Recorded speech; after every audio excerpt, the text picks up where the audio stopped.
Thank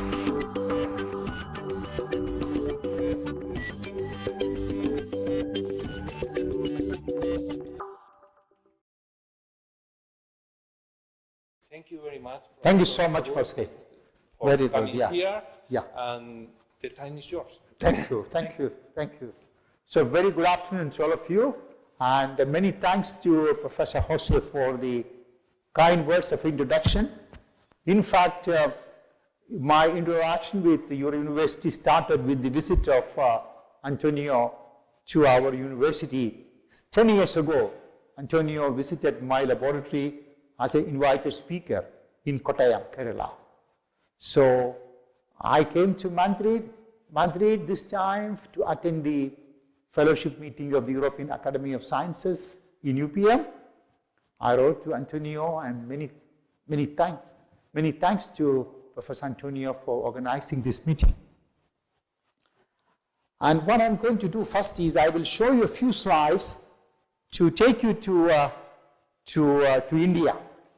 How many of you visited India? Can you raise your hand? Only Antonio visited India. So I should definitely show some slides about India. I'm going to show you something about India. So I have two groups in India in my university. That is the nano group and the polymer group. Two research groups I have. This is the emblem of the university. And the university was started to commemorate the father of our nation, Mahatma Gandhi. So university was started in 1983. And this symbol is very important because this is the machine used by Mahatma Gandhi at the time of independence struggle to make our own clothes made of cotton. So self-reliance, we have asked to not to use the clothing material made by the British. So all Indian families made their own clothing material using this machine.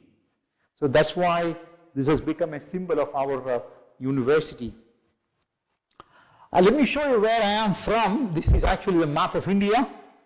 You can see Bay of Bengal, Arabian Sea, China, Pakistan, and I am from here, Kerala, the land of coconut trees. Kerala is always green. Round the year green, we have no winter. The temperature is always between 22 to 35 degrees Celsius round the year. No winter. Summer and rainy season in Kerala. And look at our capital is here, Delhi. So it takes almost 3 hours to fly to Delhi from Kerala. Kerala has beautiful beach. Those who really like fish should come to Kerala. We get really nice fish from the Arabian Sea. And we also have beautiful mountains in Kerala. And you can see some of the pictures of Kerala. You can see we have beautiful backwaters, boat race, that's a symbol of Kottayam. And we have very nice traditional art called Kathakali, very old temples in India, in Kerala. And this is the dance of young girls, Mohiniyattam. And you can also stay in this boat overnight. So houseboat. Beautiful rooms are there in the houseboats, very, very nice. Now let me take you to Mahatma Gandhi University. Started in 1983, commemorating the father of our nation, Mahatma Gandhi. You see our ranking national level, we have A grade. We have 30th position in India among all universities. We have close to 1,000 universities in India, so our ranking is 30. And you see how the number of students we have, 400,000 students.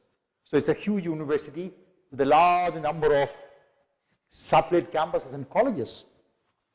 250 courses in science, engineering, 10 faculties, so it's a huge university.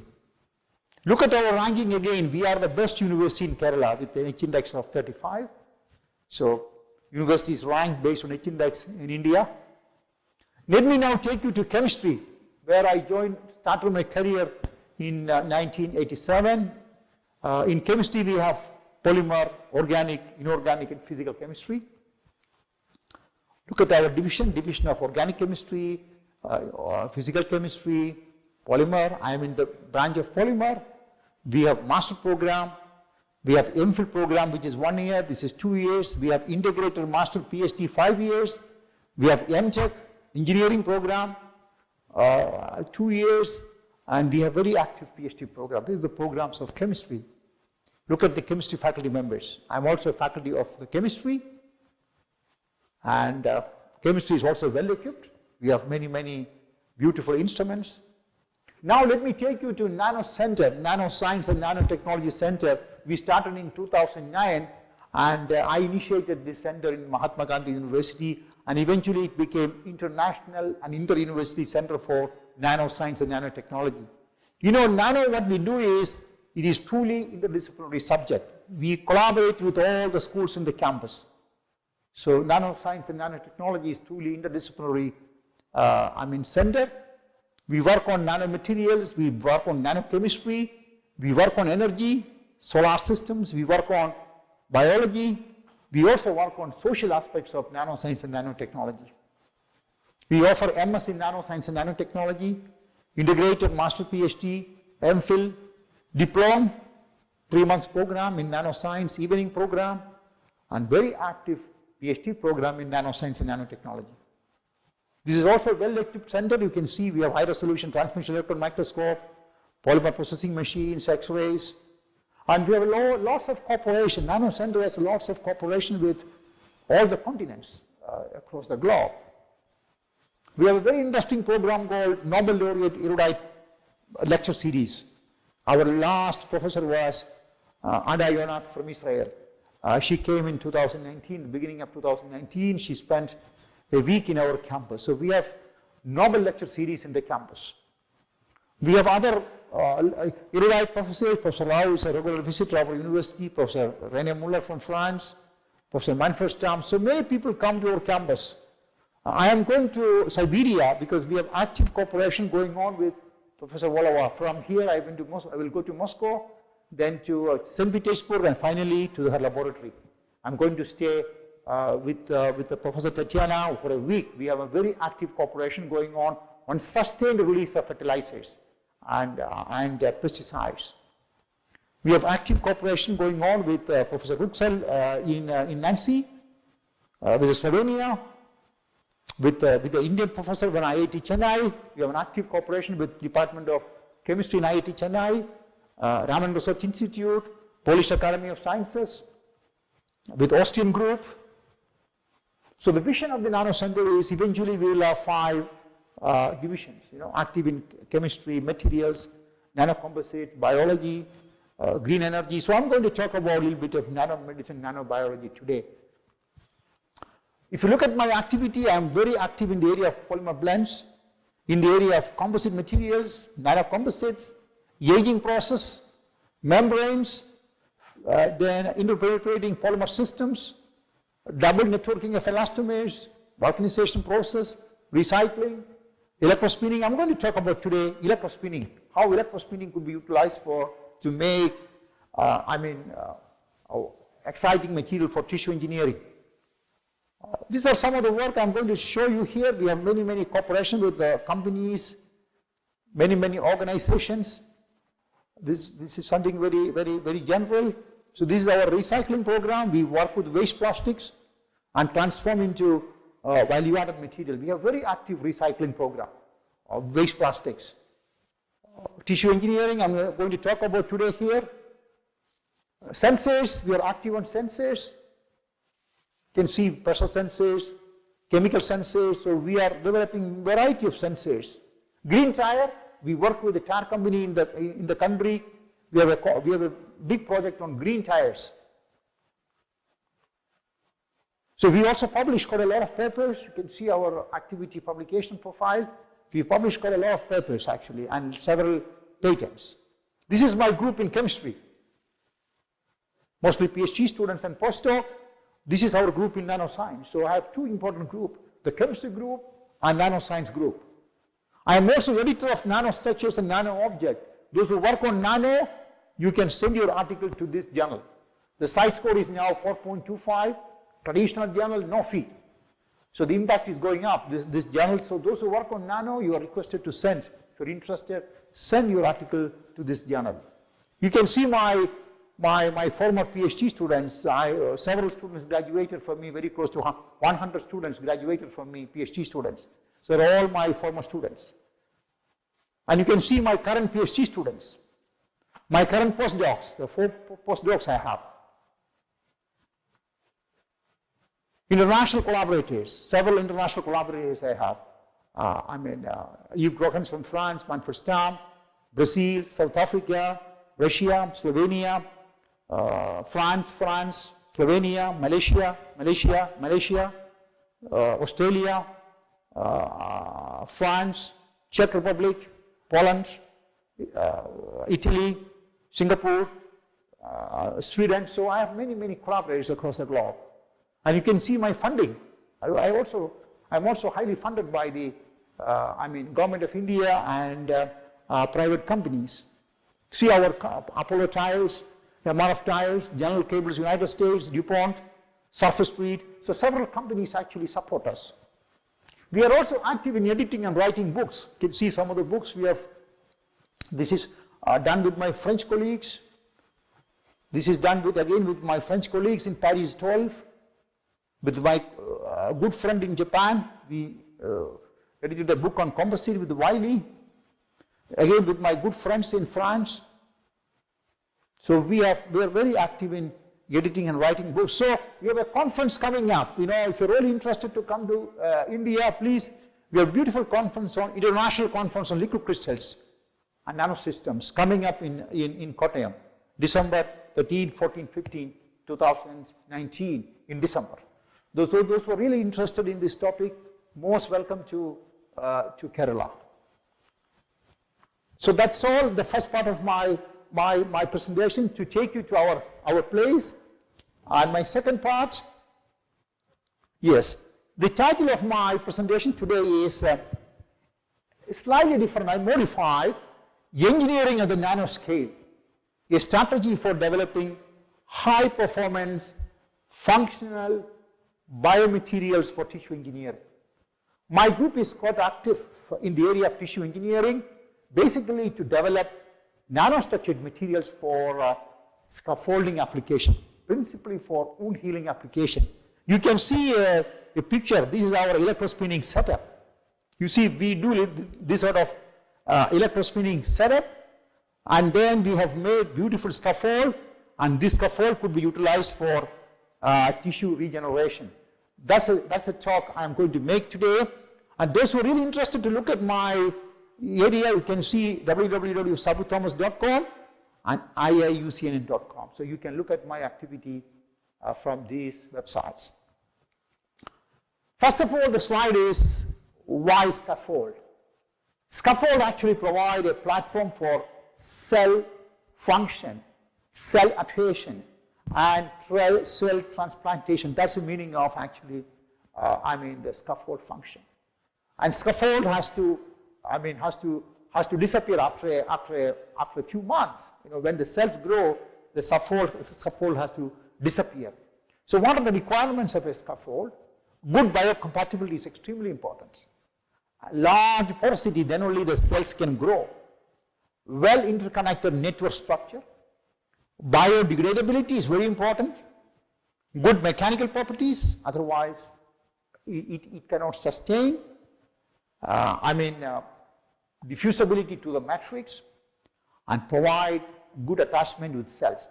So these are some of the important requirements for a scaffolding material.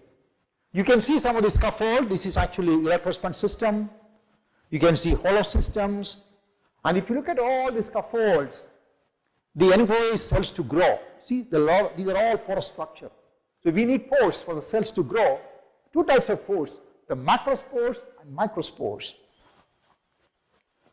And you might ask, why do we need pores? So cell attachment, we need macropores. Cell proliferation, we need macropores, big pores. And differentiation also, we need macropores.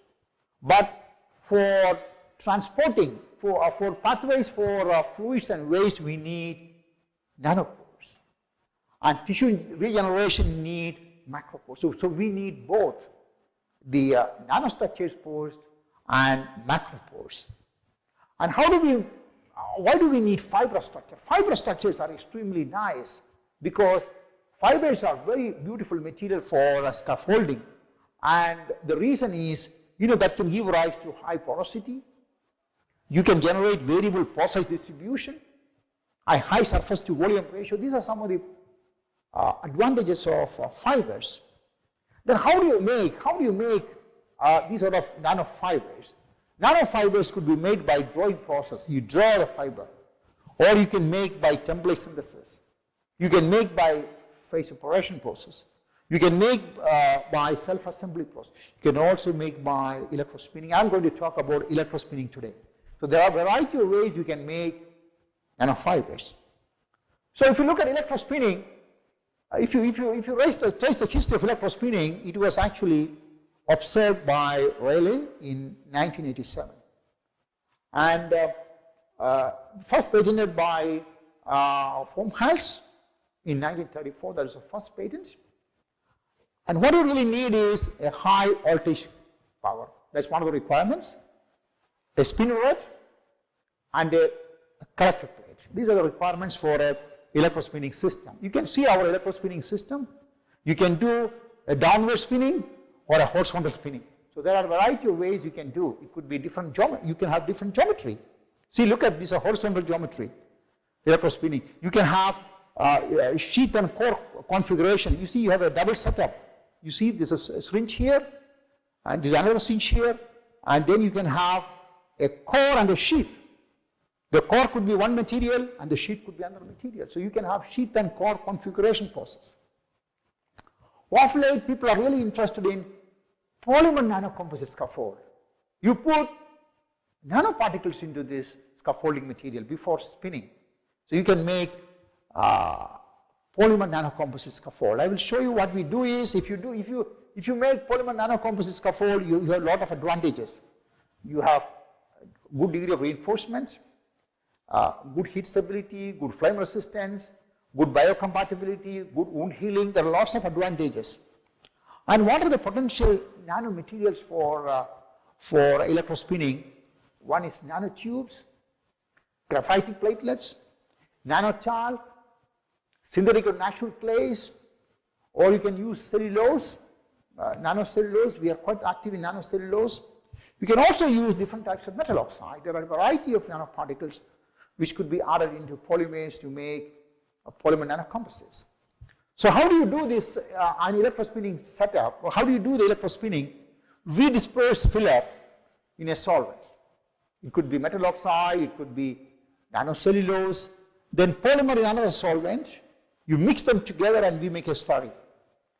And then we go for electrospinning setup. We electrify the slurry and then you go for the spinning process.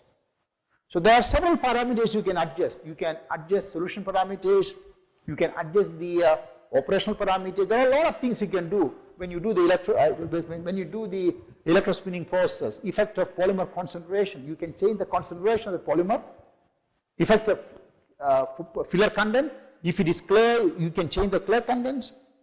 Applied voltage and the moisture content. So a lot of parameters could be changed.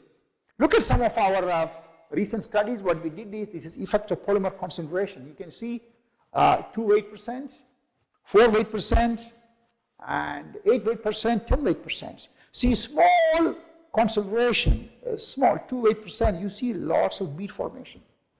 So you have to adjust these parameters. But if you go to 10 weight%, you see all the beads could be suppressed. So one has to really play with all these parameters to get very nice fibers.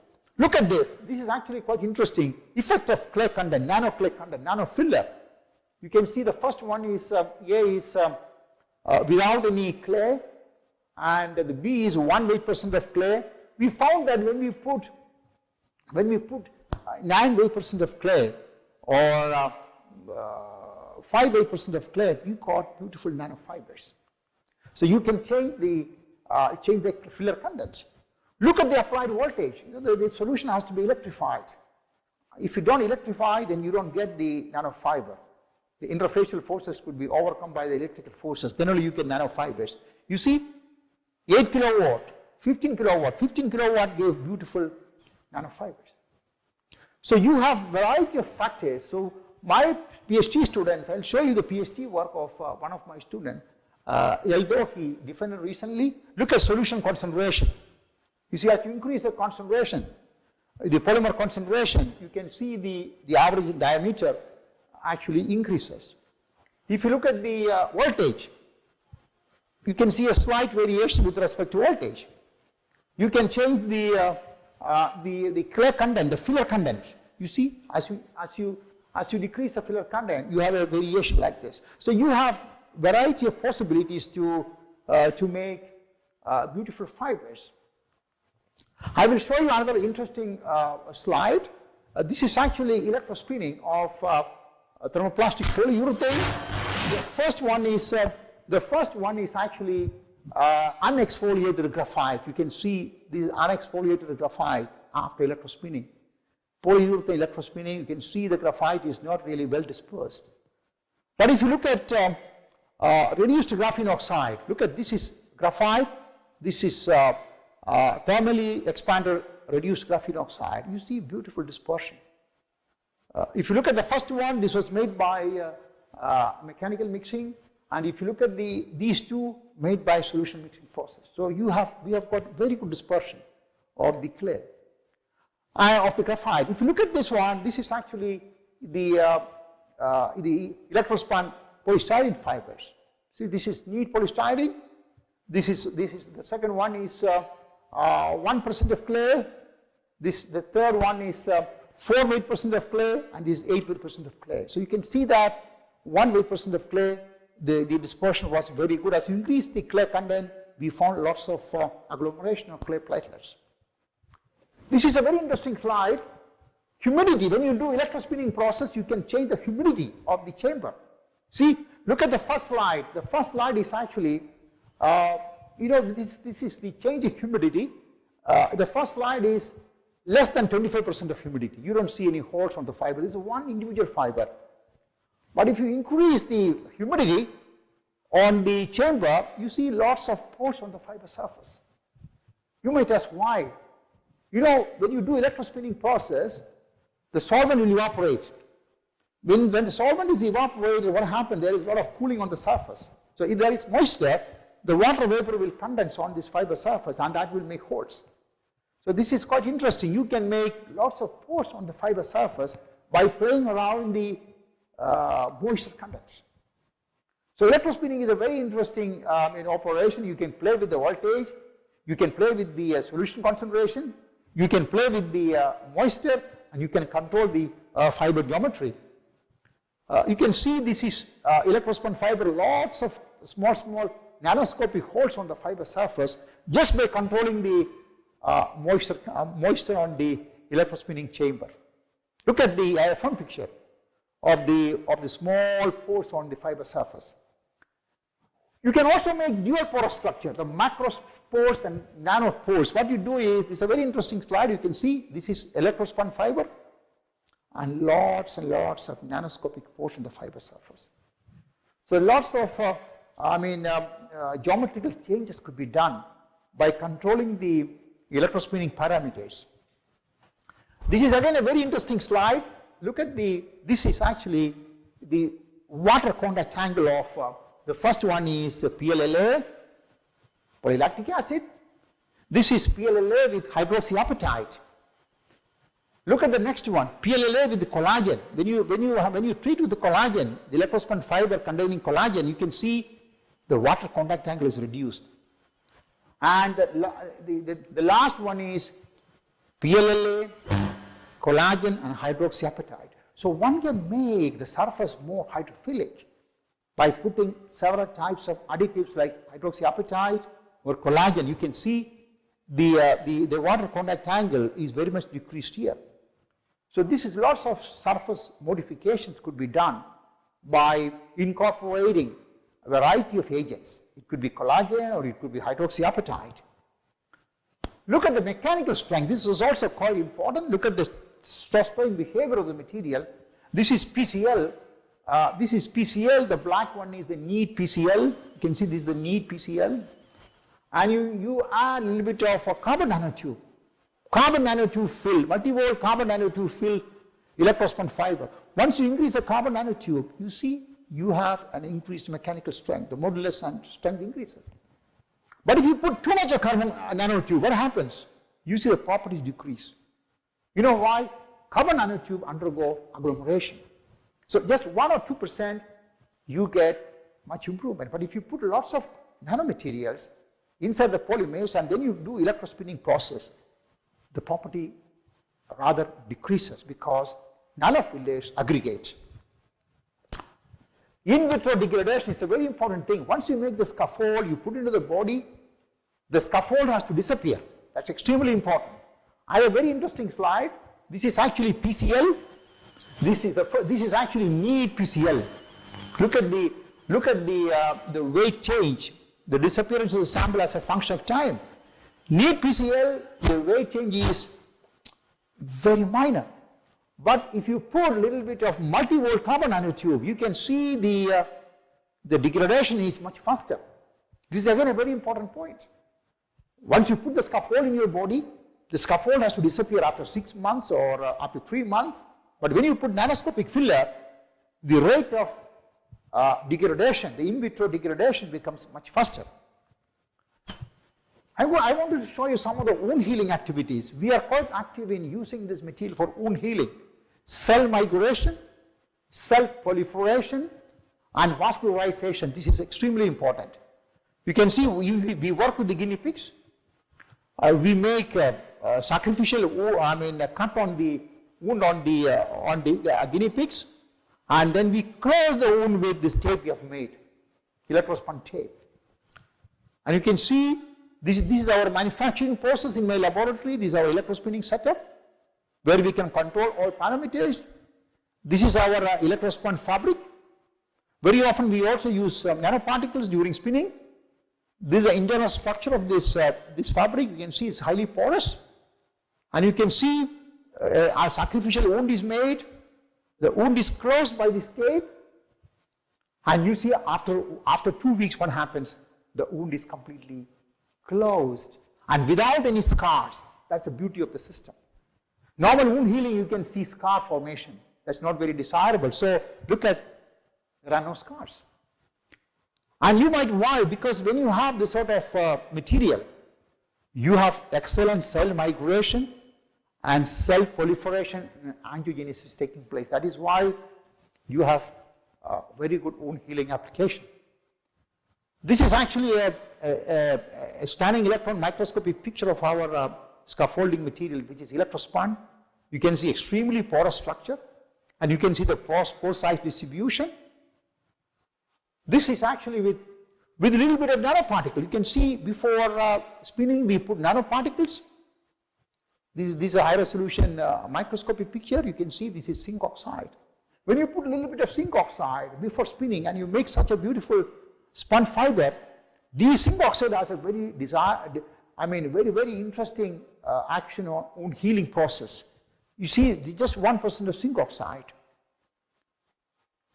But if you put lots of zinc oxide, this is actually a high concentration of zinc oxide, 5-8% of zinc oxide agglomerate. You don't get much of wound healing activity. Just 1% of zinc oxide can have very interesting, very strong wound healing activity. You might ask why the zinc oxide gives wound healing activity. Look at, these are all nanoscopic fibers and with zinc oxide on the surface. Zinc oxide interacts with oxygen, giving rise to hydrogen peroxide. That is why the wound healing activity is accelerated.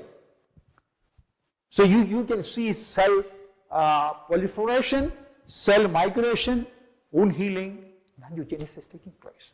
So I have several PhD students using different types of nanoparticles and doing electrospinning process in my laboratory. I also wanted to show you something interesting. Suppose if you use only PCL, it's a very interesting biocompatible polymer, Polycaprolactone.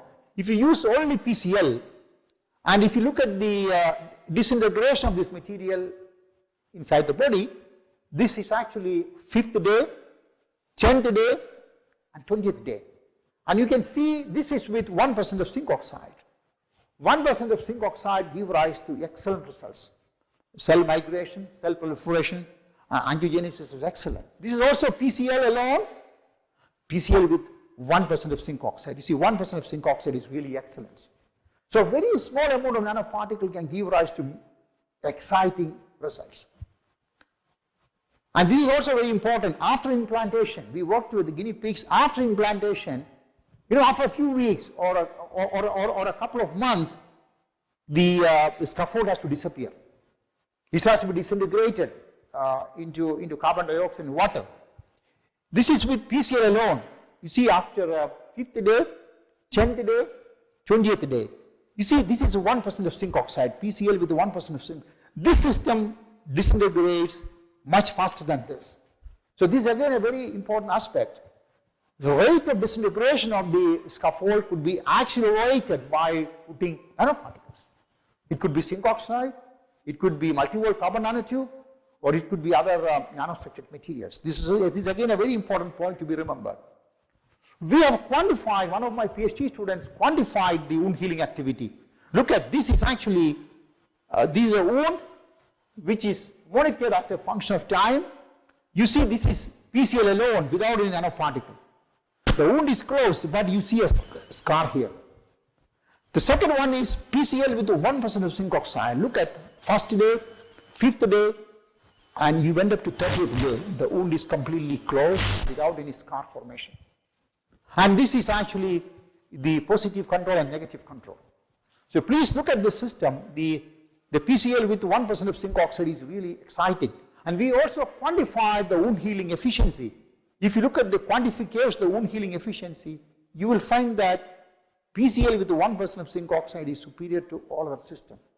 So a biocompatible polymer with a very small amount of nanoparticle can give exciting result. This is again a very interesting data, electrospinning of PLGA, polylactic acid, glycolic acid copolymer. You can see the disintegration of this fiber, day 0, day 80, and went up to 108 days. You see, if you use 85-15 PLA and glycolic acid copolymer, this is 85:15, 75:25 copolymer. And if you look at the 50:50 PLA and glycolic acid, this is a beautiful combination, it's a beautiful copolymer, and you see disintegration is much faster for this system. So a 50:50 PLA glycolic acid copolymer is superior to these two systems because this has to disappear. After a while, the scaffold has to disappear. So we found that this copolymer is much better than the 85:15 and 75:25 because glycolic acid has a very high potential for faster degradation process. You will see the same thing again here. 85:15, 75:25 PLA and glycolic acid combination, and this is 50:50. 50:50 is much faster degradation taking place. I also wanted to show you something we did recently with my French group. What we did is we made porous structure for tissue generation. We took gelatin. The PhD student, actually Indo-French program, PhD student Nidhu Nainan went to France. She stayed a few years in France, and this is hyaluronic acid. We mixed them together. Both are natural material, gelatin and hyaluronic acid. We mixed them together, and then what we did is we add fugicide. Fugicide is actually naturally occurring siliceous mineral filler. So we mixed with the fugicide, and then what we did is we went for a lyophilization process. And after lyophilization, what we got is we got beautiful porous material. This is simply by casting process, lyophilization process, not by electrospinning. So one can also make beautiful porous structure by lyophilization. So our starting material is gelatin, natural material, hyaluronic acid, and fugicide. My PhD student made beautiful porous structure.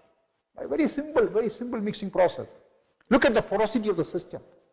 Highly porous structure we have made. Those who are really interested can look at this publication in ACS. And the porosity is, we looked at the porosity by different technique. Tomography we made use of, we found that the porosity is 90.6. You might ask, why do we need porosity? If it is not porous, tissue cannot grow. we need extremely porous structure, both nano and macro porosity. And you see the cell viability, the PhD student looked at the cell viability, we found the cell viability was also quite good. So this was an exciting system. Let me also show you something else we do in our laboratory. We extract nanoparticles from biological waste. It's a very interesting work. We cooperate with Alan Dufresne in Grenoble. So if you look at the first slide, this is actually nanoparticle derived from Tunisian animal.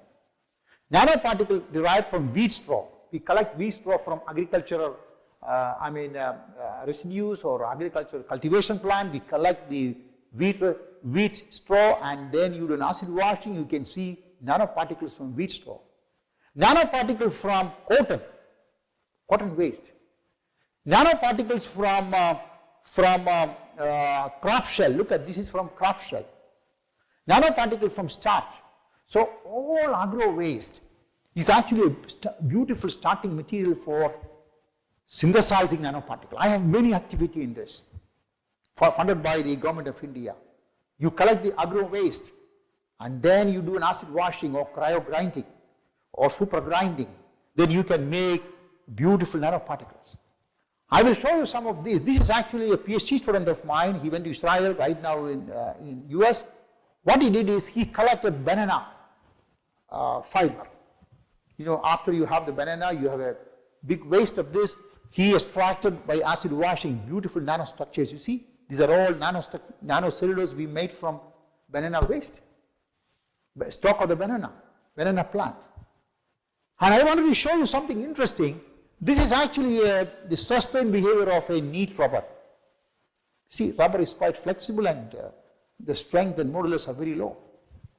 But when you put 5% of nanocellulose, see, the rubber is transformed into a high modulus material. Look at the modulus shoots up. The strength shoots up. Of course, the extensibility is reduced. So you can make high strength material. So I have a good friend in Brazil. We are working together putting this material in concrete to make nanocellulose in concrete, microcellulose in concrete, macrocellulose in concrete. So we have a cooperation going on with Rio to work on concrete using this. So this is the situation with rubber. Rubber could be transformed into a high modulus material by putting very small amount of nanocellulose. You also look at the dynamic properties.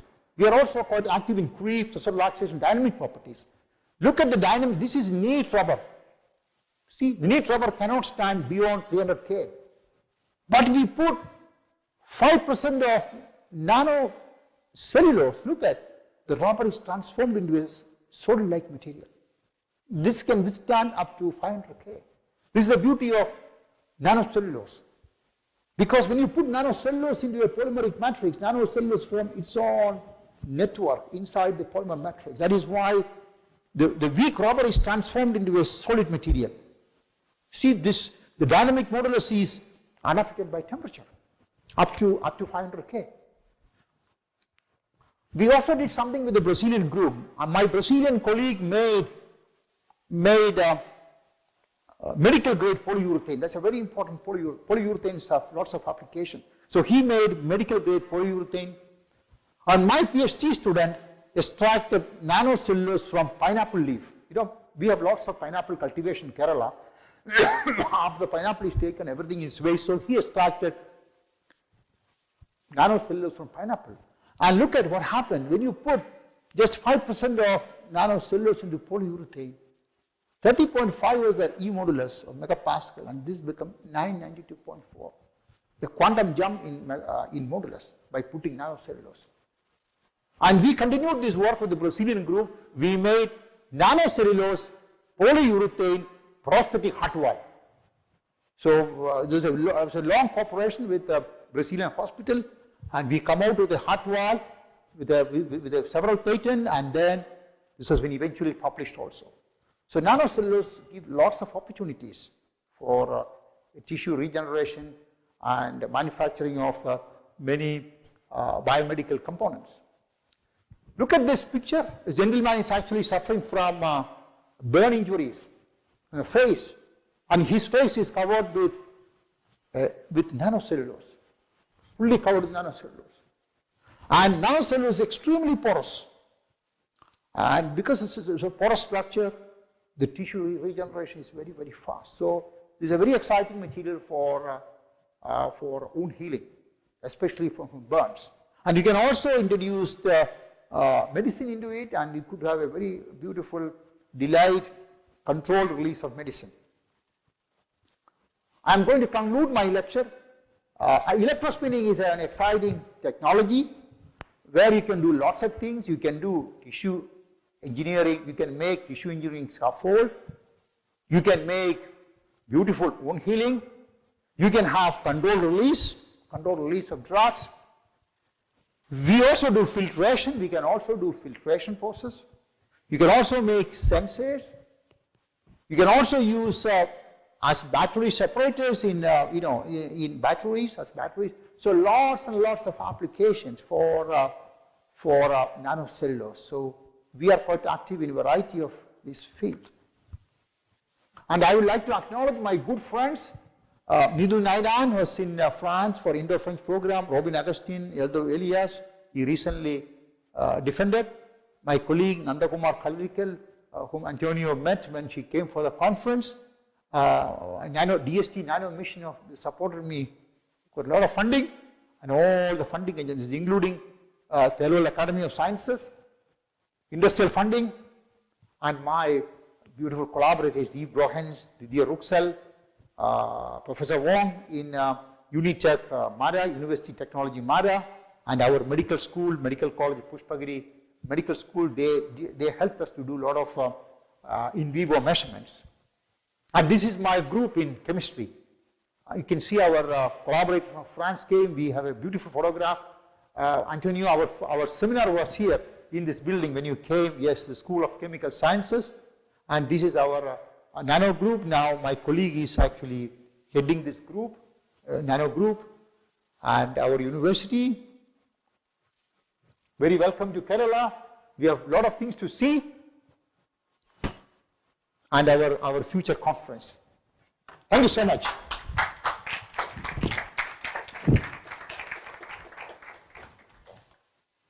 Thank you very much, Professor Thomas. Congratulations for so nice talk.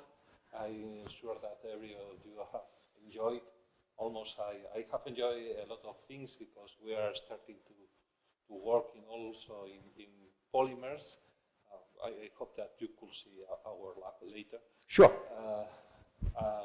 Perhaps in the future we could collaborate also. And I think that it's time for questions. If you have any questions, or if you want, perhaps Professor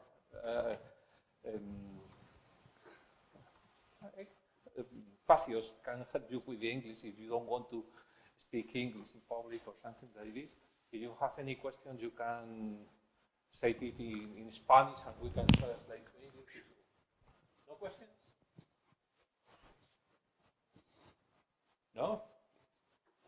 You are very shiny. They're probably shy. Oh, yeah. Well, I have one question. Yeah. You was talking about the mechanical properties of PLC. How did you measure these mechanical properties? In bulk materials or in fibers? That's a very interesting question. The mechanical properties were measured after electrospinning process. So we have an electrospun system, we have an electrospun mat, then we cut sample from the electrospun mat, we cut dumbbell sample, we cut rectangular sample, then we made use of a micro tensor testing machine. You can also do the single fiber too, but most of the time what I showed is the electrospun fabric we tested. Yes. For mechanical testing. In tension, mostly in tension mode. Whatever results I showed is in tension mode. Yes, but we also do dynamic mechanical measurements to look at the storage modulus, loss modulus as a function of temperature. Okay. So these two measurements we have carefully done. Yes, yes. You can easily do that. And my second question is about your electrospinning polymers. Did you find any evolution of the behavior of the material with time, since production, after 1 week, 2 weeks, 3 weeks? in the mechanical and perhaps the calorimetric behavior or even in crystallization? Or? Yeah, this is again a very interesting question because we studied many semi-crystalline polymers like PCl, PLA, they're all semi-crystalline polymers. We found that when you put these nanoparticles into these semi-crystalline polymers, these nanoparticles initiate nucleation process. Therefore, we found that the crystallization temperature is accelerated because they can initiate nucleus. So it crystallizes much faster. Yes, yes. But the overall crystallinity is only slightly changed. The overall crystallinity is only slightly changed. But one important point is, when you put these nanoparticles into polymers, their rate of degradation, especially in vivo degradation, is accelerated. Because after a while, when you put a scaffold in your body, after tissue regrowth, the scaffold has to disintegrate.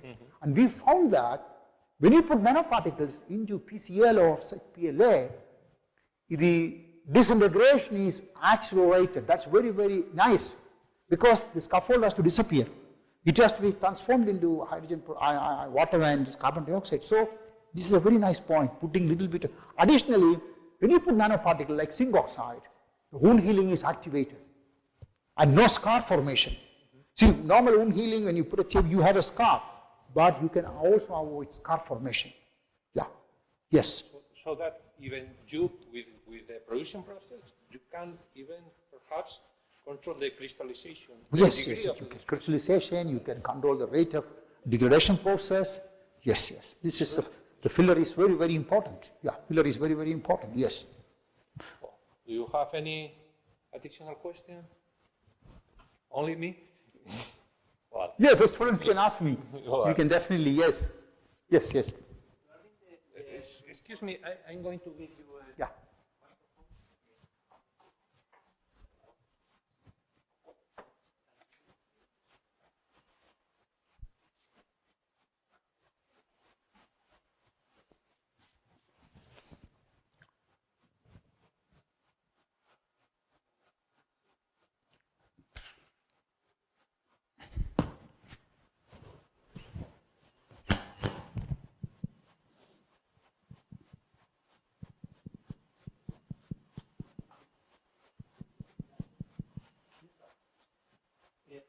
Thank you for your nice presentation, Mr. Thomas.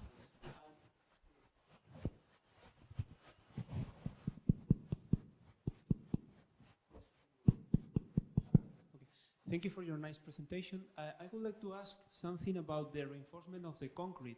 The fibers you use to reinforce the concrete, what about the tensile strength of that fibers? You see the value, more or less, of the tensile strength? Yeah, I see the beauty of this. Although these fibers have less tensile strength as compared to other synthetic fibers, the specific tensile strength is very good. The tensile strength divided by density, as good as glass fiber. As good as glass fiber. As good as glass fiber, because the density is very low. So specific modulus, I can tell you the values later. Specific modulus, specific strength are superior to glass fiber because glass fiber has a high density. This density is close to 1.2 or 1.3. So specific modulus of these fibers are excellent. Yeah. So therefore, this could be utilized for concrete applications. Yes, yes. Yeah. I can send you some data with our work with the Brazilian group in Rio, how we utilize for concrete applications. Yes. I think that she has some question. Yeah. Have a question? Yeah. Yes. Yeah. Antonio, yes. Tonia. You can ask first, Antonio. Yeah. Since I have it, I will use it. So thank you very much for this outstanding presentation. It really opens the mind to think what is the next limit, or even there is a limit. So going to the materials we are more familiar to work with the concrete or cement-based materials, I'm considering the nanofibers as the reformer when we are in a new manufacturing process, like for example the additive manufacturing processes. So how do you see the possibility of using natural fibers coming from the agro waste with some coverage, with some protection, so they may have some special durability for the pH environment that the cement-based material have? This is a very important question you ask, because natural fibers have lots of hydroxyl groups. Therefore, they can absorb moisture. So what we found is we can do chemical or physical treatment on the surface of natural fibers. Therefore, the hydroxyl group could be modified and you can put into polymers. So beautiful. So you can suppress the water absorption. Normally, when natural fiber is exposed to outdoor environment, moisture can take place. Moisture ingression can take place. So what we have done is we have chemically modified the nanocellular surface and then put into polymeric matrices. We can also do beautiful additive manufacturing process, beautiful additive manufacturing process. You can put these fibers, these nanofibers, into PCl or PLA or sand, such polymers, and then you can use it for additive manufacturing process. So we have also tried, we have written recently a chapter in a book, the use of cellulosic material for additive manufacturing. So beautiful manufacturing could be done using additive technique. Yeah, because we have the double problem. We need to improve the tensile strength of the cement-based materials, but we need to control the materials also for the manufacturing process. So yes. So the durability is a very important point. What you said is correct. So for that, we have to do some chemistry. So once you modify the fiber surface with a beautiful chemistry, you can have good interfacial bond between the fiber and the cement matrix. So that's a very important point. Yes, because in cement manufacturing you use lots of water, that might affect the interface. So if you engineer a strong interface by chemically modifying the cellular surface, then you can tackle this problem. Yes. Thank you. Yeah. Jaime? Hi, thank you for your presentation. I have some concerns regarding the mass production of the nanocellulose and how easily it's going to be to get the mass production of the nanocellulose. Mass production of nanocellulose? Yes. Yeah. It's a very interesting question. If you look at worldwide, there are several companies have come up for the mass production of nanocellulose. If you look at the US, there are 2 companies. In Canada, there are 2 companies. In Sweden, there are a couple of companies. So there are several companies have come up. My own university, we are going to start a pilot plant in my campus, manufacturing of nanocellulose from pineapple leaf fiber, because we have a lot of pineapple waste. So there are 2 ways you can do. One is a chemical route, acid washing. You treat your the agro waste with acid. What happens? The acid will remove all lignin hemicellulose, leaving back beautiful nanocellulose. Second process is cryo grinding. You grind them, you grind them, and then you remove all this cellulose and hemicellulose, and then you can get beautiful nanocellulose. So you can scale it up. Several companies have come up. You can easily buy this material in the market. And this is a very exciting material because this is all renewable resources. So we are also going to start manufacturing in our campus. Nanocellulose manufacturing in our campus, a pilot plant scale we are going to set up. Thank you. Thank you very much. Thank you very much. Very This good. is your house. You're invited to Thank you. return whenever you want. Sure, thank you. We are looking forward to have sort of good cooperation with your institute using nanocellulose and microcellulose and macrocellulose, a variety of applications. And the PhD students or master students are welcome to our university for project work. Yes, Yeah. of course. We You can are think invited. of, yes. Thank you very much. We can plan an active cooperation. Thank you. Yes. Thank you.